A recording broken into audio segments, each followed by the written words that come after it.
என்ன ஆகும்னு பாத்தீங்கன்னா 3 annual plans அப்படின்னு வந்து கொண்டு வந்தாங்க 2.1 ஆனா கிடைச்சது 3.6 அப்போ இந்த ஐந்திய பொருளாதார திட்டமிடல் வந்து கொடுக்குறாங்க ஃபர்ஸ்ட் இதை நீங்க அண்டர்ஸ்டாண்ட் பண்ணிக்கணும் விஸ்வேஸ்வரய்யா முதல் ஐந்தாண்டு திட்டம் அது என்னன்னு சொல்லுவோம் ஹரோட் பாமர் அப்படின்னு சொல்லுவோம் ஹரோட் தாமர் இதோட முதன்மை நோக்கம் நம்ம முதல் எடுத்தோடனே என்ன பண்றோம்னா முதன்மையான நோக்கம் 2015ல வந்து என்ன பண்றோம் திட்டத்தை வந்து நீக்கம் பண்றோம்.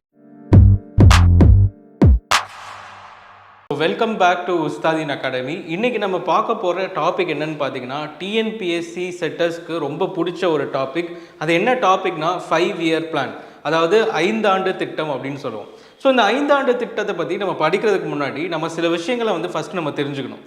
எதற்காக வந்து 5 ஆண்டு திட்டத்தை வந்து மக்களுக்கு வந்து நம்ம ஆட்சியாளர்கள் வந்து கொண்டு வந்தாங்க ஃபஸ்ட்டு.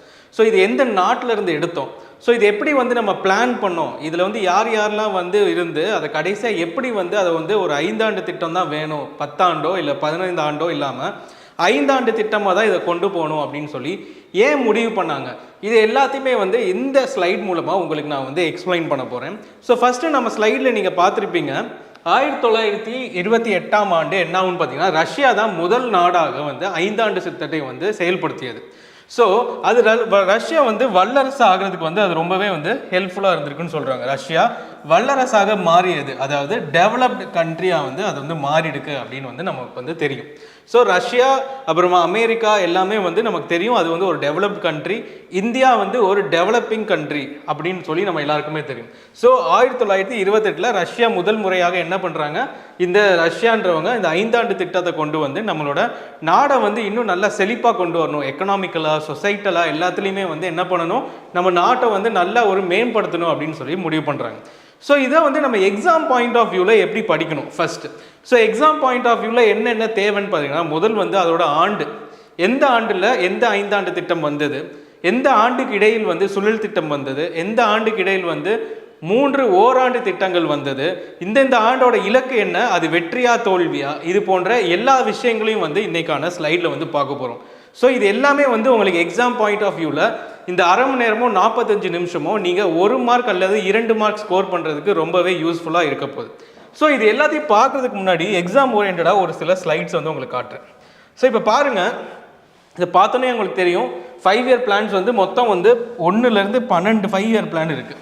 இந்த 5-year பிளானில் வந்துட்டு நீங்கள் பார்க்கலாம் 3rd பிளானுக்கு அப்புறமா என்ன ஆகுன்னு பார்த்தீங்கன்னா 3 annual plans அப்படின்னு வந்து கொண்டு வந்தாங்க.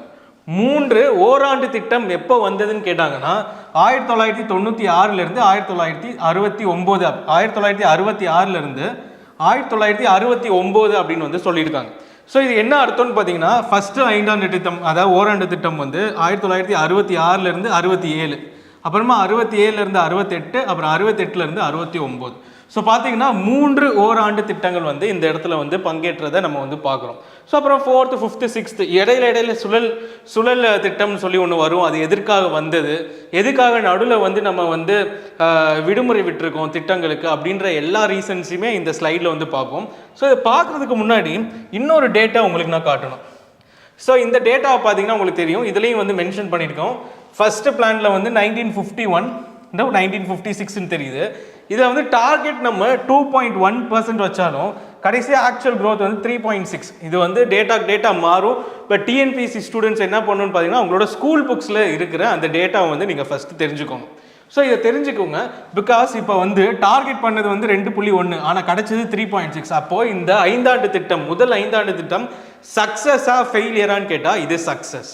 ஸோ நம்ம எக்ஸாம் பாயிண்ட் ஆஃப் வியூவில் இது சக்ஸஸா ஃபெயிலியரா அப்படின்றது தான் ரொம்ப முக்கியம். அது என்ன இலக்கு வச்சோம், என்னதை அடைந்தோம் அப்படின்றத விட அது சக்ஸஸா இல்லையான்னு சொல்லி உங்களுக்கு ஆப்ஷன்ஸ் கொடுத்து இது எந்த 5 ஆண்டு திட்டம் மட்டும் வந்து ஃபெயில் ஆயிடுச்சு, ஃபெயிலியரை நோக்கி போச்சு அப்படின்னு சொல்லி சக்ஸஸ் ஆன 3 5-year பிளானையும் ஒரு ஃபெயிலியர் ஆன 5-year பிளானையும் வச்சு உங்களுக்கு வந்து கொஸ்டின்ஸ் கேட்கலாம். ஸோ அதில் நீங்கள் ஃபஸ்ட்டு நல்லா தரவாக இருந்துக்கணும். ஸோ இன்றைக்கான கான்செப்ட் ஃபஸ்ட்டு. ஸோ நம்ம சொன்ன மாதிரி 1928 ரஷ்யா வந்து பிளான் பண்ணுறாங்க. ஸோ நம்ம எல்லாருக்குமே தெரியும், இப்போ நம்ம எக்ஸாமுக்கே ப்ரிப்பேர் பண்ணுறோன்னா நம்ம ஃபஸ்ட்டு என்ன பண்ணுவோம், நமக்கு ஒரு தேவையான பிளானை ஃபஸ்ட்டு போடுவோம். அந்த பிளான் எப்படி இருக்கும்னு பார்த்தீங்கன்னா முதல் மாதம் வந்து நம்ம என்ன பண்ணணும்னு நினைப்போம், ஃபஸ்ட்டு எடுத்தோன்னே நம்ம வந்து முக்கியமான சப்ஜெக்ட்ஸ் என்ன அப்படின்னு சொல்லி பார்த்து, ஃபார் எக்ஸாம்பிள் டிஎன்பிசி குரூப் 4னா நம்ம தமிழை வந்து நல்லா படிக்கணும்னு ஃபஸ்ட்டு நம்ம வந்து ப்ரையாரிட்டி கொடுப்போம், 2வது மேக்ஸு கொடுப்போம். சரி, அப்போ போக 2வது மாதம் நீங்கள் மேக்ஸை முடிச்சிட்டிங்க, அப்போ 3வது மாதம் என்ன சொல்லுவீங்க, சரி மேக்ஸ் முடிச்சாச்சு இப்போ யூனிட் 8க்கு போகலாம் அப்படின்னு சொல்லி ஒவ்வொரு மாதமும் நம்ம முடிக்க நம்மளுக்கு கிடைத்ததற்கு பிறகு நம்ம அதில் நல்ல அச்சீவ்மெண்ட் பண்ணுவோன்ற நம்பிக்கை கிடைத்ததற்கு பிறகு நம்ம என்ன பண்ணுவோம், அடுத்த சப்ஜெக்டை நோக்கி போவோம். அது போல தான் இந்த 5 ஆண்டு திட்டமும் வந்து ஒர்க் பண்ணும். இந்த 5 ஆண்டு திட்டம்ல என்ன சொல்கிறாங்கன்னா, மக்கள்கிட்ட நம்ம வந்து 5 வருஷத்துக்கு ஒரு முறை ஒரு முக்கியமான ஒரு பிரச்சனையை எடுத்து சால்வ் பண்ணுவோம். அதை சால்வ் பண்ணிட்டு அடுத்தடுத்த பிரச்சனையை ஒவ்வொரு 5 வருஷத்துக்குமே நம்ம சால்வ் பண்ணிட்டு வருவோம். வேளாண்மையில் பிரச்சனை இருக்கா, அதை ஒரு 5 வருஷம். பாவர்ட்டி அப்படின்றதுல பிரச்சனை இருக்கா, அதில் ஒரு 5 வருஷம். இண்டஸ்ட்ரீஸில் பிரச்சனை இருக்கா, அது ஒரு 5 வருஷம் அப்படின்னு சொல்லி பிரித்து அந்த சமூக பிரச்சனைகளை வந்து அந்த எக்கனாமிக்கல் பிரச்சனையை வந்து நம்ம சால்வ் பண்ணுறதுக்கு வந்து இவங்க என்ன பண்ணுறாங்க, 5 இயர் பிளான் அப்படின்றத கொண்டு வராங்க. யார் ஃபஸ்ட்டு 1928 ரஷ்யா கொண்டு வராங்க. ரஷ்யா கொண்டு வந்துருச்சு. அதுக்கப்புறம் பார்த்தீங்கன்னா ரஷ்யா வல்லரசாக மாறிடுச்சு. ஸோ அந்த காலகட்டம் நமக்கு தெரியுது. 1928ன்றது ஒரு பின்னோக்கிய காலம். கிட்டத்தட்ட இப்போ இருந்து பார்க்கும்போது கிட்டத்தட்ட 100 வருடங்கள் ஆயிடுச்சு. அப்போது முதல் உலக போர் எப்போ வருதுன்னு பார்த்தீங்கன்னா செப்டம்பர் 1 1939 செப்டம்பர் 2 1945 வரைக்கும் வருது.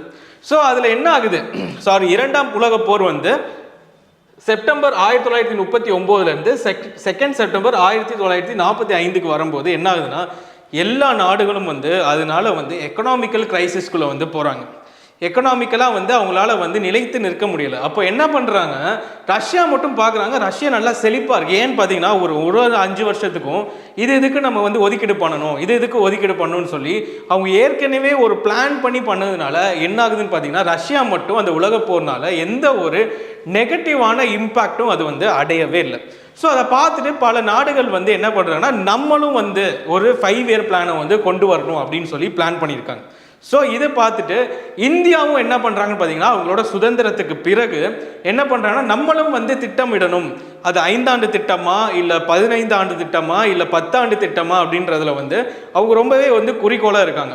ஸோ அப்படி இருக்கும்போது என்ன பண்ணுறாங்க, நம்ம எல்லாம் பண்ணுவோம், உடனே வந்து ஒரு குழு வந்து அமைப்போம், இல்லைன்னா எல்லாரோட முக்கியமான நபர்களோட என்ன பண்ணுவோம், டிஸ்கஸ் பண்ணி பண்ணும்போது அப்போ என்ன மாதிரியான டிஸ்கஷன்ஸ் வந்துருக்கு அப்படின்றத ஃபஸ்ட்டு நம்ம தெரிஞ்சுக்கணும். ஸோ அப்படி பார்க்கும்போது நீங்கள் ஃபஸ்ட்டு தெரிஞ்சுக்க வேண்டியது என்னென்னா, இந்தியாவின் திட்டமிடல் இந்தியாவோட திட்டமிடலை நீங்கள் ஃபஸ்ட்டு தெரிஞ்சுக்கணும். அப்போ ஃபஸ்ட்டு யார் வந்து நமக்கு வந்து இந்த 5 ஆண்டு திட்டத்துக்கு ரிலேட்டடாக வந்து ஒரு டிஸ்கஷனுக்கு வராங்கன்னு பார்த்தீங்கன்னா, 1934 எம் விஸ்வேஸ்வரய்யா அப்படின்றவர் வந்து வராரு. அவர் என்ன பண்றாருன்னா, அவர் எது ரிலேட்டடா வந்து திட்டமிடல் கொடுக்குறாங்கன்னா, இந்திய பொருளாதார திட்டமிடலை வந்து கொடுக்குறாங்க. ஃபர்ஸ்ட் இதை நீங்க அண்டர்ஸ்டாண்ட் பண்ணிக்கணும். விஸ்வேஸ்வரய்யான்றது ஒரு முக்கியமான ஒரு எக்கனாமிஸ்ட் அப்படின்றத நீங்க வந்து ஞாபகம் வச்சுக்கோங்க. அவர் என்ன சொல்றாருன்னு பாத்தீங்கன்னா, நீங்க எடுத்தோன்னு டக்குன்னு வந்து நம்ம 5 ஆண்டு வேணாம், நம்ம வந்து ஒரு 10 ஆண்டு வரைக்கும் வச்சு அந்த விஷயத்தை வந்து நம்ம முன்னோக்கி போனா மட்டும்தான் அந்த மாதிரியான பெரிய விஷயங்களை நம்மளால வந்து சாதிக்க முடியும்னு சொல்லி அவர் 10 ஆண்டு திட்டத்தை வந்து பரிந்துரைக்கிறார். ஸோ நம்ம சொன்னோம் 5 ஆண்டு திட்டத்தை தான் நம்ம பார்த்து நம்ம இன்ஸ்பயர் ஆயிருக்கோம். யாரோடதுன்னு பார்த்தீங்கன்னா ரஷ்யா எந்த வருடம் கொண்டு வந்தாங்க, 1928. இதுதான் பார்த்தீங்க அப்படின்னா 5 ஆண்டு திட்டத்தை கொண்டு வரதுக்கு முன்னாடி அதுக்கு பின்னாடி இருக்கிற சில விஷயங்கள். ஸோ அதை ஃபர்ஸ்ட் தெரிஞ்சுக்கோங்க. இது எல்லாமே நம்ம ஸ்கூல் புக்ஸ்லயும் இருக்கு. ஸ்கூல் புக்ஸ்ல டோட்டலாகவே 6 பக்கம் வரைக்கும் தான் இந்த 5 இயர் பிளான் வந்து கொடுத்துருக்காங்க. அது எல்லாத்தையுமே இங்க உங்களுக்கு ஸ்ட்ரக்சர் வைஸ் எக்ஸ்பிளைன் பண்ணி நீங்க மனப்பாடம் பண்ணாம புரிஞ்சு வந்து இந்த விஷயத்தை நீங்க தெரிஞ்சுக்கணுன்றதுக்காக இங்க எக்ஸ்பிளைன் பண்ணிருக்கோம்.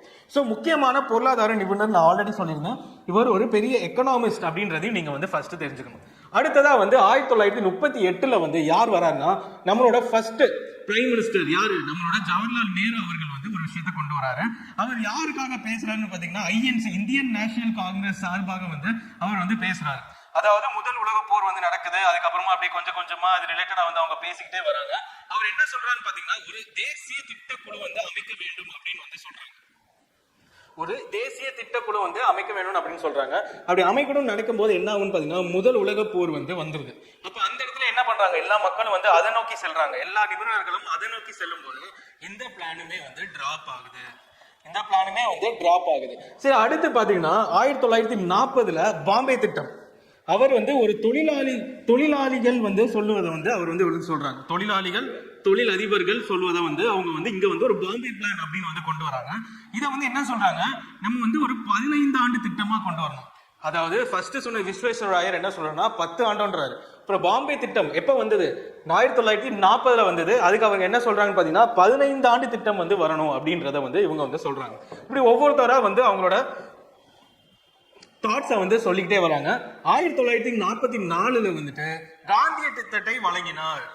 காந்திய திட்டத்தை வழங்கினார் யாருன்னு பாத்தீங்கன்னா SN அகர்வால் அவர்கள். இவர் என்ன சொல்றாருன்னா, நம்ம காந்தியன் பிளான் படி, காந்தியன் திட்டம்ன்றது இங்கிலீஷ்ல காந்தியன் பிளான் சொல்லுவாங்க. இது ரிலேட்டடா நம்ம ரெண்டு விஷயத்தை வந்து செய்யணும். ஒன்னு வந்து கிராமத்தை வந்து வளர்க்க வேண்டும் அப்படின்னு வந்து சொல்றாங்க. இன்னொன்னு பாத்தீங்க அப்படின்னா வேளாண்மையை வளர்க்கணும் அப்படின்னு வந்து இன்னொரு விஷயத்துல சொல்றாங்க. சோ இது ரெண்டுமே தான் வந்து யாரோடது? SN அகர்வால். SN அகர்வாலோட திட்டத்துக்கு பேர் என்னன்னு பாத்தீங்கன்னா காந்தியன் திட்டம், அதாவது காந்தியன் பிளான் அப்படின்றதையும் நான் வச்சுக்கோங்க. அதோட வருடம் வந்து ரொம்ப ரொம்ப இம்பார்ட்டன்ட், 1944. சோ அடுத்ததா MN ராய் அப்படின்றவர் வந்து மக்கள் திட்டம் அப்படின்றத வந்து கொண்டு வராரு. எப்போன்னு பாத்தீங்கன்னா ஒரு வருடம் அப்புறமா 1945. சோ இதுல வந்து வேளாண்மை உற்பத்தி பத்தி பேசுறாரு. இன்னொன்னு பார்த்து நுகர்வு பொருட்கள் வந்து கவர்மெண்ட் தான் வந்து வச்சிருக்கணும் அப்படின்ற ஒரு கான்செப்டையும் வந்து யார் கொண்டு வராரு? MN ராய். அவரோட திட்டம் பேர் வந்து மக்கள் திட்டம் அப்படின்றத நீங்க ஞாபகம் வச்சுக்கோங்க. சோ இதுல பாருங்க, SN அகர்வால்னா காந்தியன் திட்டம், அதே மாதிரி MN ராய்னா மக்கள் திட்டம். இது ரெண்டையுமே நல்ல ஞாபகம் வச்சுக்கொள்ளுங்கள் அப்படின்னு சொல்லிட்டு இப்ப அடுத்ததுக்கு வந்து நம்ம போலாம். 1950 கடைசியா வர திட்டம் என்னன்னு பாத்தீங்கன்னா சர்வோதயா திட்டம். இந்த சர்வோதயா திட்டம்ல இரண்டு பேர், அதாவது காந்தி மற்றும் வினோபாபாவோட கருத்துக்கள், இது ரெண்டையுமே தான் வந்து என்ன பண்றாங்க, இதுல இன்கல்கேட் பண்றாங்க, இதுக்குள்ள கொண்டு வந்து நம்ம வந்து சர்வோதயா திட்டம் அப்படின்னு ஒண்ணு கொண்டு வரணும்னு சொல்லி 1950 வந்து கொண்டு வந்திருக்காங்க. சோ ஃபர்ஸ்ட் வந்து நம்ம 5 ஆண்டு திட்டத்துக்கு கொண்டு வரதுக்கு முன்னாடி இவ்வளவு எக்ஸ்பிளனேஷன் முத ஆரம்பித்தவர் யார்? M விஸ்வேஸ்வரய்யர். எப்போ? 1934. கடைசியா கொண்டு வரப்பட்டது என்ன? சர்வோதயா திட்டம். எப்போ? 1950 காந்தி மற்றும் வினோபாபாவோட கருத்துக்களை. இதுக்கு இடையில இருக்க எல்லாத்தையுமே நீங்க கண்டிப்பா படிச்சாகணும்.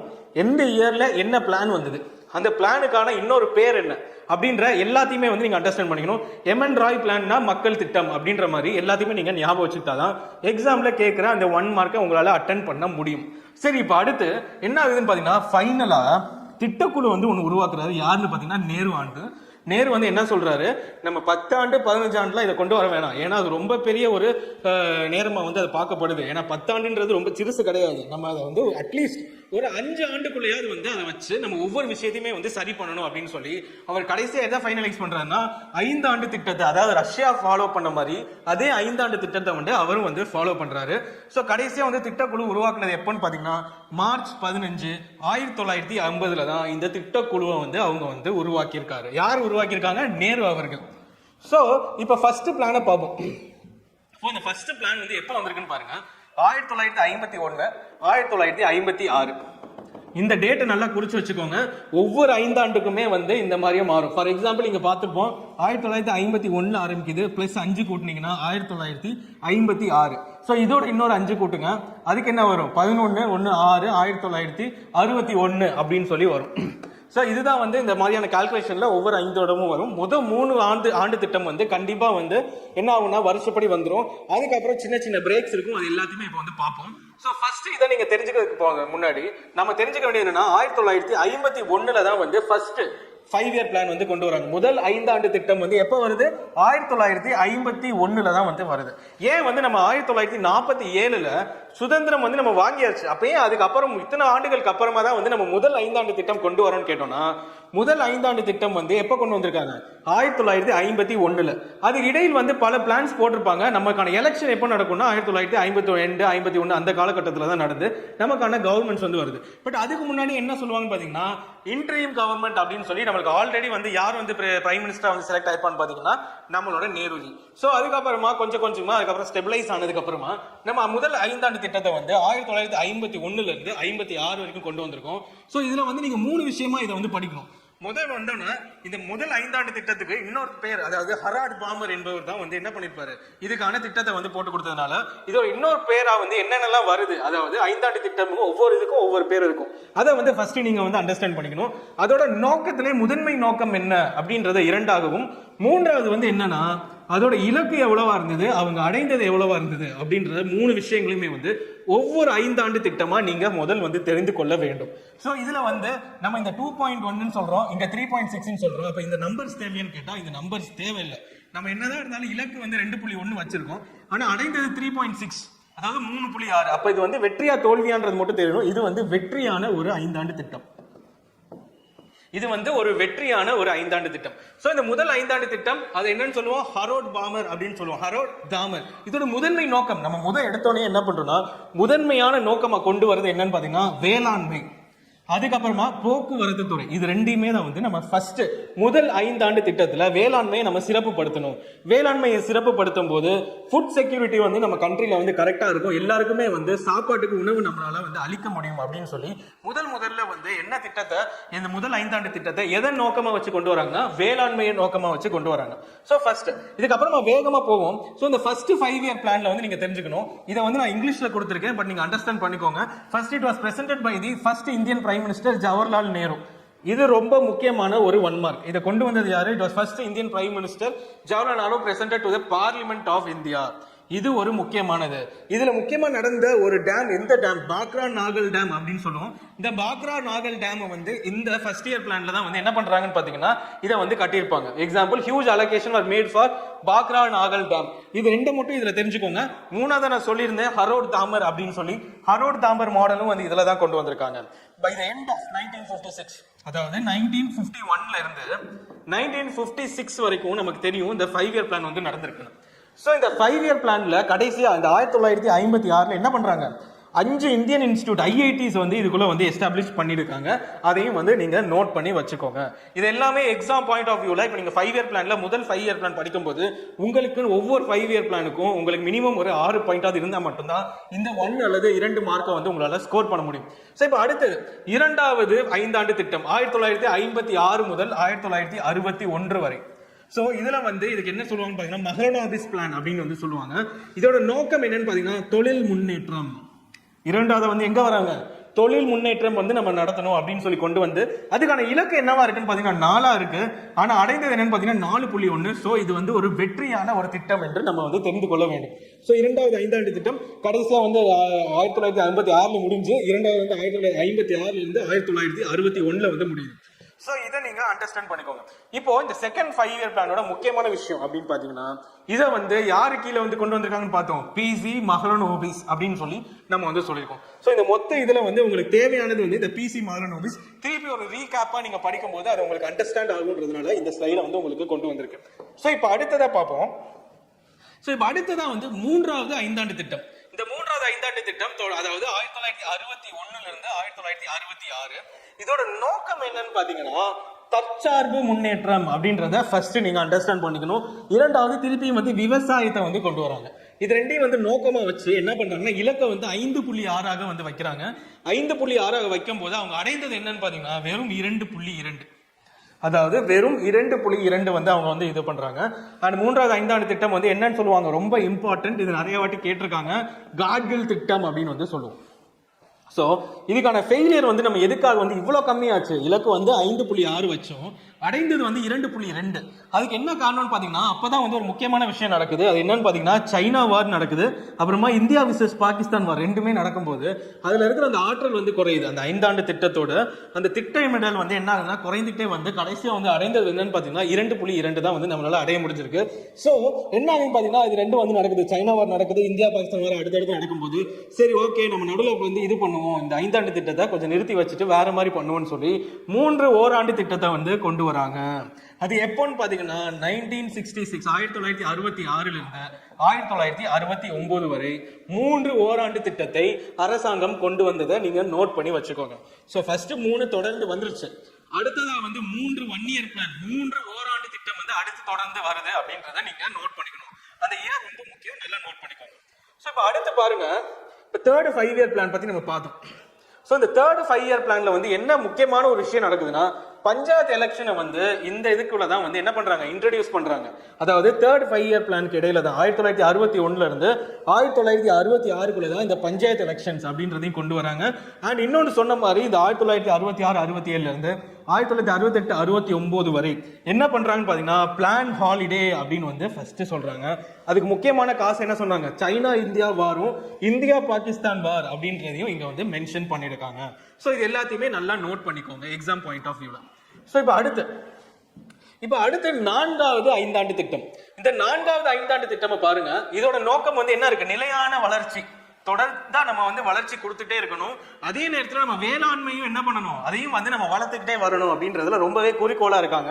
அதுக்கு அவர்கள் கொடுத்த இலக்கு என்னன்னு பாத்தீங்கன்னா 5.7, பட் அடைந்தது என்னன்னா 3.3.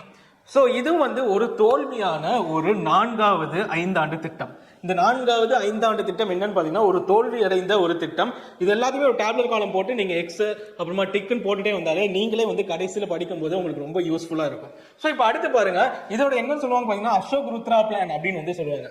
அசோக் ருத்ரானா 4வது, கேட்கில்னா 3வது அப்படின்னு சொல்லி ஒவ்வொன்றுமே நீங்க அண்டர்ஸ்டாண்ட் பண்ணி படிங்க. ஸோ இதுக்குள்ள வந்து நம்ம 4வது பிளான்ல வந்து என்ன நோக்கம் பார்த்தோம், என்ன இலக்குன்னு பார்த்தோம். இதை வந்து அசோக் ருத்ரா பிளான் சொல்லுவாங்கன்னு பார்த்தோம். பட் இப்போ இதுல பாருங்க, based on Gadgil formula great deal of emphasis, Gadgil formula use பண்ணி இதை வந்து பண்ணிருக்காங்க அப்படின்றதையும் நம்ம தெரிஞ்சுக்கிட்டோம்.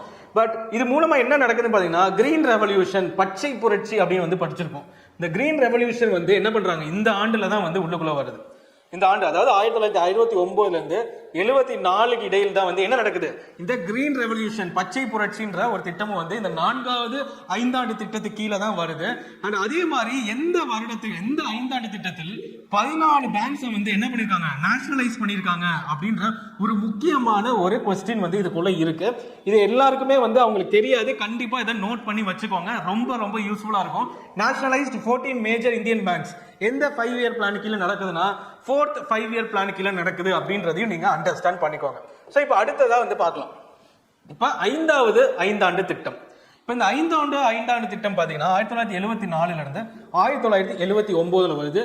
இதுக்கான நோக்கம் என்னன்னு பார்த்தீங்கன்னா சுரங்க தொழில். ஃபர்ஸ்ட் டைம் என்ன பண்றாங்க, மைனிங் ரிலேட்டடா கொண்டு வந்திருக்காங்க. இது ரொம்ப இம்பார்ட்டன்ட், ரொம்ப வித்தியாசமான ஒரு நோக்கம். சுரங்க தொழில் ரிலேட்டடா கொண்டு வரப்பட்ட முதல் 5ஆண்டு திட்டம் என்னன்னு பாத்தீங்கன்னா 5வது 5ஆண்டு திட்டம் அப்படின்றத நீங்க நோட் பண்ணிக்கோங்க. சோ இதை ஃபர்ஸ்ட் தெரிஞ்சுக்கிட்டு அதுக்கான இலக்கு, அது எதை வந்து அடைந்ததுன்னு பாத்தீங்கன்னா 4.4 இலக்கு வைத்து நம்ம 4.8 வந்து ரீச் பண்ணிருக்கோம். எனவே இது வந்து ஒரு வெற்றியான 5ஆண்டு திட்டம் அப்படின்றத நீங்க ஃபர்ஸ்ட் தெரிஞ்சுக்கணும். பட் இதை வந்து மாதிரின்னு என்ன சொல்லுவாங்க, டிபி தான். இது எல்லாமே ரொம்ப இம்பார்ட்டன்ட், அடிக்கடி சொல்றேன். இங்கே வீடியோ பாஸ் பண்ணியோ இல்ல ரீவைண்ட் பண்ணியோ எல்லாத்தையுமே நோட் பண்ணி வச்சுக்கோங்க. இது ரொம்ப ரொம்ப இம்பார்ட்டன்ட் அப்படின்றத அண்டர்ஸ்டாண்ட் பண்ணிக்கோங்க. சோ இதுல பார்க்கலாம், 5வது 5ஆண்டு திட்டம் வந்து 1974ல இருந்து 1979. பட் என்ன ஆகும்னு பாத்தீங்கன்னா 1978லயே வந்து இதை வந்து கைவிடப்பட்டது. அதாவது என்ன ஆகும் பாத்தீங்கன்னா 1978வது எலெக்ஷன்ல வந்துட்டு ஜனதா பார்ட்டி வந்து வின் பண்ணிடும், ஐஎன்சி வந்து தோத்துரும். அப்ப என்ன ஆகும் பாத்தீங்கன்னா ஜனதா பார்ட்டி என்ன பண்ணுவாங்கன்னா நம்ம இதை வந்து நிப்பாட்டிடுவோம்னு சொல்லிட்டு நம்ம வேற மாதிரி செய்யணும் அப்படின்னு சொல்லி பிளான் பண்ணி தான் என்ன கொண்டு வருவாங்கன்னா சுழல் திட்டம் அப்படின்ற ஒண்ணு வந்து கொண்டு வராங்க. சோ இந்த சுழல் திட்டம் கொண்டு வராங்க. அது வந்து 2 ஆண்டுகள் போகுது. ஆனா திருப்பி ஐஎன்சி என்ன பண்றாங்க பாத்தீங்கன்னா 1980ல எலெக்ஷன்ஸ் வந்து வின் பண்ணி திருப்பி வந்து என்ன பண்றாங்க, இந்த 5ஆண்டு திட்டத்தை வந்து கண்டினியூ பண்ண ஆரம்பிக்கிறாங்க. எப்போ இருந்து பாத்தீங்கன்னா 1980ல. சோ 3 5ஆண்டு திட்டம்க்கு அப்புறமா என்ன நடந்துச்சு, ஒரு பிளான் ஹாலிடேன்னு சொல்லி 3 ஓராண்டு திட்டம் வந்ததை நம்ம பார்த்தோம். இப்ப 5வது 5ஆண்டு திட்டம் முடிஞ்சோன்னு 2, அதுக்கப்புறம் 4, 5 முடிஞ்சதுக்கு அப்புறமா ஒரு சுழல் திட்டம் அப்படின்னு சொல்லிட்டு 1978 அப்புறமா 80 வரைக்கும் வந்து இந்த சுழல் திட்டத்தை வந்து யார் கொண்டு வரான்னு பாத்தீங்கன்னா ஜனதா பார்ட்டி அப்படின்றவங்க கொண்டு வராங்க. இதை நீங்க நோட் பண்ணிக்கோங்க. சோ இது ரொம்ப ரொம்ப இம்பார்ட்டன்ட். சோ இப்ப அடுத்து பார்க்கலாம் இதை. சோ இதுல ரொம்ப முக்கியமானது இந்த 5ஆண்டு திட்டத்திலேயே, இந்த 5ஆண்டு திட்டத்திலேயே கொண்டு வரப்பட்ட முக்கியமானது என்னன்னு பாத்தீங்கன்னா நேஷனல் ஹைவேஸ். நம்ம எல்லாருக்குமே தெரியும், நேஷனல் ஹைவேஸ் யூஸ் பண்ணி தான் நம்ம ஒவ்வொரு ஊர்ல இருந்து ஒவ்வொரு ஊருக்கு போவோம். நேஷனல் ஹைவேஸ் அப்படின்ற சிஸ்டம் வந்து எந்த 5ஆண்டு திட்டம் கொண்டு வந்ததுன்னு பாத்தீங்கன்னா 5th 5 இயர் பிளான் அப்படின்றதையும் இந்த மினிமம் நீட்ஸ் ப்ரோக்ராம் அப்படின்னு சொல்லுவோம். இந்த மினிமம் நீட்ஸ் ப்ரோக்ராம் அப்படின்றது வந்து யார் கொண்டு வந்தான்னு பாத்தீங்கன்னா அதுவும் வந்து 5 இயர் பிளான் கீழே யார் மூலமா கொண்டு வந்திருக்குன்னு பாத்தீங்கன்னா டிபி தார் மூலமா வந்து கொண்டு வந்துப்பட்டிருக்கு. சோ இதையும் நீங்க தெரிஞ்சுக்கோங்க, மினிமம் நீட்ஸ் பிளான் டிபி தார் அப்படின்றதையும் நீங்க ஃபர்ஸ்ட் நல்லா தெரிஞ்சுக்கோங்க. சோ இப்போ அடுத்த பிளானுக்கு போலாம், 6வது 5ஆண்டு திட்டம். சோ இந்த 6வது 5ஆண்டு திட்டத்துக்கு முன்னாடி நம்ம சொல்லியாச்சு, சுழல் திட்டம் வந்து 1978ல இருந்து 80 வரைக்கும் இருக்கும். காங்கிரஸ் மீண்டும் வந்து வெற்றி அடைஞ்சிட்டாங்கன்னு எல்லாத்தையும் நான் ஆல்ரெடி சொல்லிட்டேன். சோ அப்படி பார்க்கும்போது 6ஆம் 5ஆண்டு திட்டம் என்ன நடக்குதுன்னா 1980ல இருந்து 85 வரைக்கும். இதோட நோக்கம் என்னன்னு பாத்தீங்கன்னா வறுமை ஒழிப்பு 1, இன்னொன்னு பாத்தீங்கன்னா தொழில்துறை தற்சார்பு அப்படின்ற நோக்கங்களை வைத்து இந்த 6ஆம் 5ஆண்டு திட்டத்தை நம்ம கொண்டு வரும்.